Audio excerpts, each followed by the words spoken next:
Hola, soy Alexandra y yo les voy a hablar hoy sobre los quistes. Primero tenemos el quiste radicular apical o periapical o quiste residual. Su origen es una lesión osteolítica de los maxilares que se origina a partir de un foco inflamatorio procedente del foramen apical y como consecuencia de una necrosis pulpar. Sus características radiográficas. Se observa imagen radiolúcida, redonda u ovalada y unilocular. Sus características orales e histopatológicas. Se compone de una cubierta interna de epitelio escamostratificado, que se puede romper en casos de infección y de una pared externa conectiva en contacto con el hueso. En los quistes jóvenes de pequeño tamaño aumenta al componente inflamatorio celular conectivo. Al crecer el quiste, la capa externa se esclerosa y el hueso periférico se vuelve más compacto. La línea radiopaca de condensación ósea y periquística no siempre se aprecia. En el inferior de la cavidad se encuentran cristales de colesterina, restos celulares como los polinucleares y los macrófagos, proteína, la homosiderina y la queratina. El líquido tiene aspecto claro en los quistes no infestados y turbipurulento en los que sí. En caso de queratinización, el contenido es espeso y cremoso. Para el tratamiento del quiste radicular dependerá de si se trata de un quiste derivado de un proceso infeccioso o no. En el caso de que se deba a un proceso infeccioso, debe realizarse una endodoncia del diente y tras esta realizar un seguimiento para asegurar que no vuelva a aparecer. En el caso de que no tenga un origen infeccioso, simplemente habrá que realizar la escisión del quiste para que deje de molestar al paciente. Ahora tenemos el quiste paradental. Su origen es un quiste de origen incierto que se encuentra principalmente sobre la cara distal o vestibular de los terceros molares mandibulares, aunque puede encontrarse relacionado con otros molares. Sus características radiográficas son lesión unilocular, radiolúcida bien definida, parecida a una lesión periapical e involucra una o ambas raíces del órgano dentario, o una recesión ósea de forma semilunar en la porción distal. Cuando se produce un quiste paradental en la cara de un tercer molar, se presenta como una lesión radiolúcida bien circunscrita. Si aparece en la cara vestibular, no se puede identificar radiográficamente. Histológicamente es una característica la aparición de las células fantasmas. Su tratamiento se trata mediante una enucleación quirúrgica. El molar asociado suele extraerse durante el procedimiento. Ahora tenemos el quiste mandibular bucal de la bifurcación. Su origen corresponde a una lesión poco frecuente de etiología desconocida, que se presenta en un niño de 6 a 13 años, generalmente de forma unilateral, durante el proceso de erupción de los primeros molares permanentes. Con menor frecuencia puede afectar a segundos molares permanentes. Sus características radiográficas. Es una imagen radiolúcida con un delgado borde inferior radiopaco de forma cóncava que se superpone en el área radicular en la imagen panorámica. Sus características histológicas son las mismas que las del quiste dentígero. La cavidad quística está revestida por una capa de epitelio plano estratificado no queratinizado. A diferencia del quiste dentígero, este está rodeado completamente de tejido óseo. El quiste de erupción está rodeado de tejido óseo y de tejido blando, que vendría siendo la encía. Su tratamiento se trata mediante una enucleación quirúrgica. Y por último tenemos el quiste dentígero. Es también llamado el quiste folicular. Su etiología se origina por alteración del epitelio adamantino después de la formación completa de la corona con acumulación de líquido entre las capas de epitelio adamantino o entre este y la corona dental. Si esta degeneración ocurriera antes de la formación coronaria, el resultado sería un quiste primordial. Sus características clínicas. Es bastante frecuente su aparición, está siempre asociado con la corona de un diente retenido, por lo que las ubicaciones más frecuentes son zona del tercer molar inferior y zona canina superior. Cuando abarca el tercer molar puede llegar a comprometer la rama ascendente hasta cóndilo y coronoide. Es de crecimiento lento, aunque se plantea que en niños es más rápido su avance. Puede originar expansión del hueso, asimetría facial, gran desplazamiento de los dientes y gran reabsorción radicular de los dientes adyacentes.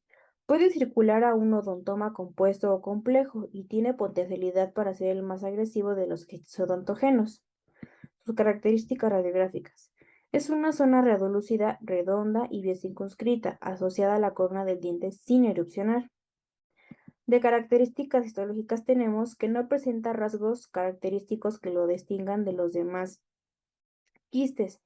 Es de pared delgado de tejido conectivo con capa de epitelio pavimento estratificado que tapiza el quiste. Con frecuencia presente infiltrado inflamatorio en el tejido conectivo, contenido amarillo y a veces manchado de sangre. La disposición del epitelio puede propiciar proliferación neoplásica bajo la forma de un ameloblastoma. También existe la posibilidad de transformación de disquera tóxica y una aparición de un carcinoma epidermoide y su tratamiento quirúrgico es radical con eliminación total de la cápsula quística. Cuando alcanzan gran volumen se pueden intervenir por técnicas descompresivas para reducir su volumen paulatinamente, hasta un segundo tiempo quirúrgico en el que se elimine la cápsula.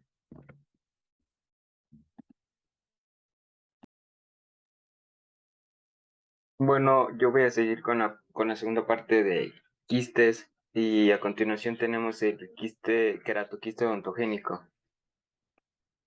Tenemos su origen y características clínicas. Esta es una lesión formada por la proliferación de las células basales a partir de la lámina dental, con el epitelio de revestimiento de queratina o paraqueratina.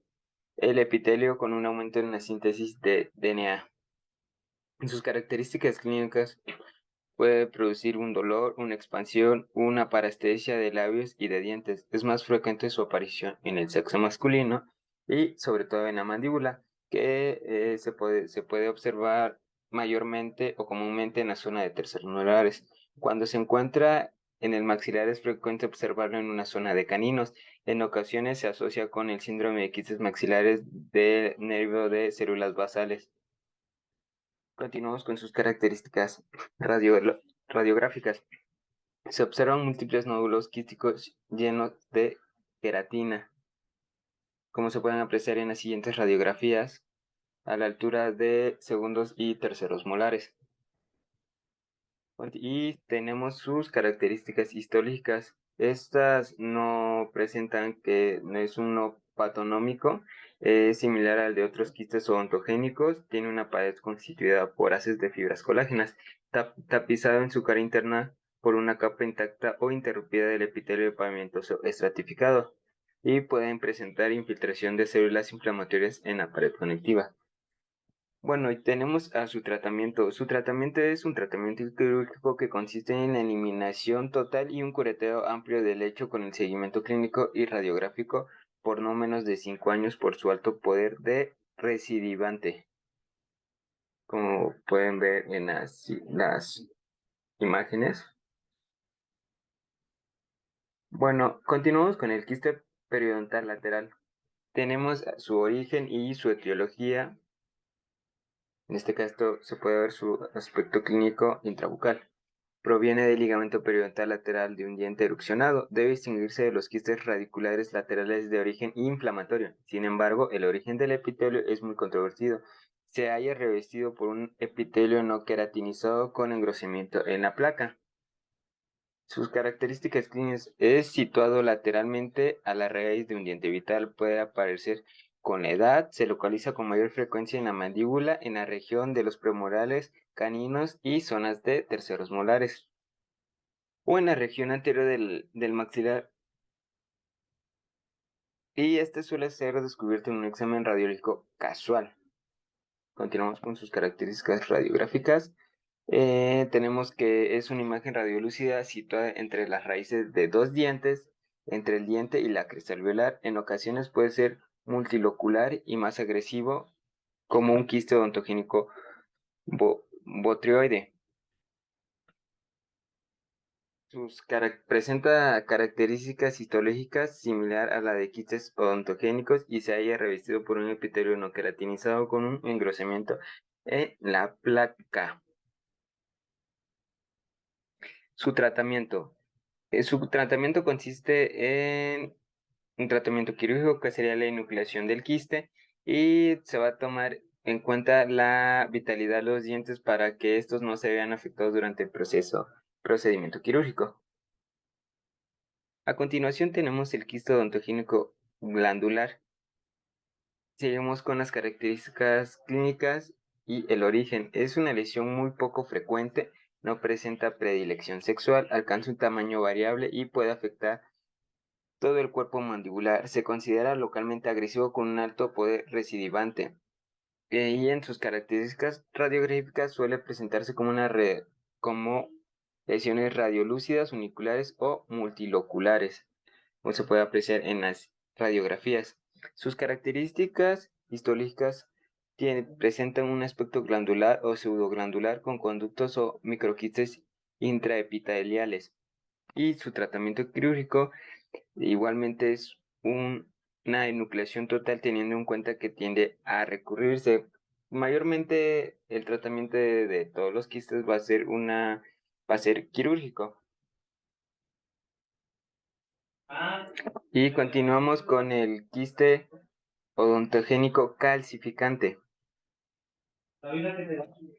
Tenemos el que es una lesión poco frecuente que se origina a partir de remanentes epiteliales derivados del proceso de una ontogénesis. Generalmente se presenta como una lesión quística bien delimitada rodeada por un epitelio con características poco invasivas, siendo considerada por este motivo como una lesión benigna. También se ha encontrado como variedad no quística con un comportamiento localmente agresivo e infiltrando tejido, siendo considerado estos casos se consideran como unas neoplasias. Sus características radiográficas. Bueno, en la radiografía se puede observar una lesión radiolúcica uniloculada y con bordes bien definidos que se extiende, en este caso, en la radiografía mesialmente de la pieza 1 a 1 y distalmente de la 2 a la 4, produciendo risólisis de estas piezas dentarias. En las características histológicas se observa una lesión quística bien definida que presenta una cápsula fibrosa y un epitelio constituido por células basales cúbicas, células con aspecto de retículo estrellado y otras que aparecen como masa de células fantasma. El fragmento calcificado adosado a la pared del quiste presentaba al examen microscópico las características de un odontoma. Y nuevamente tenemos su tratamiento quirúrgico. El tratamiento quirúrgico va a ser una excisión quirúrgica y el cierre completo de la mucosa y el restablecimiento de la simetría facial. Bueno, y con esto concluimos la presentación de quistes odontogénicos. Les damos las gracias por prestarnos la atención y espero que haya sido de su agrado. Muchas gracias.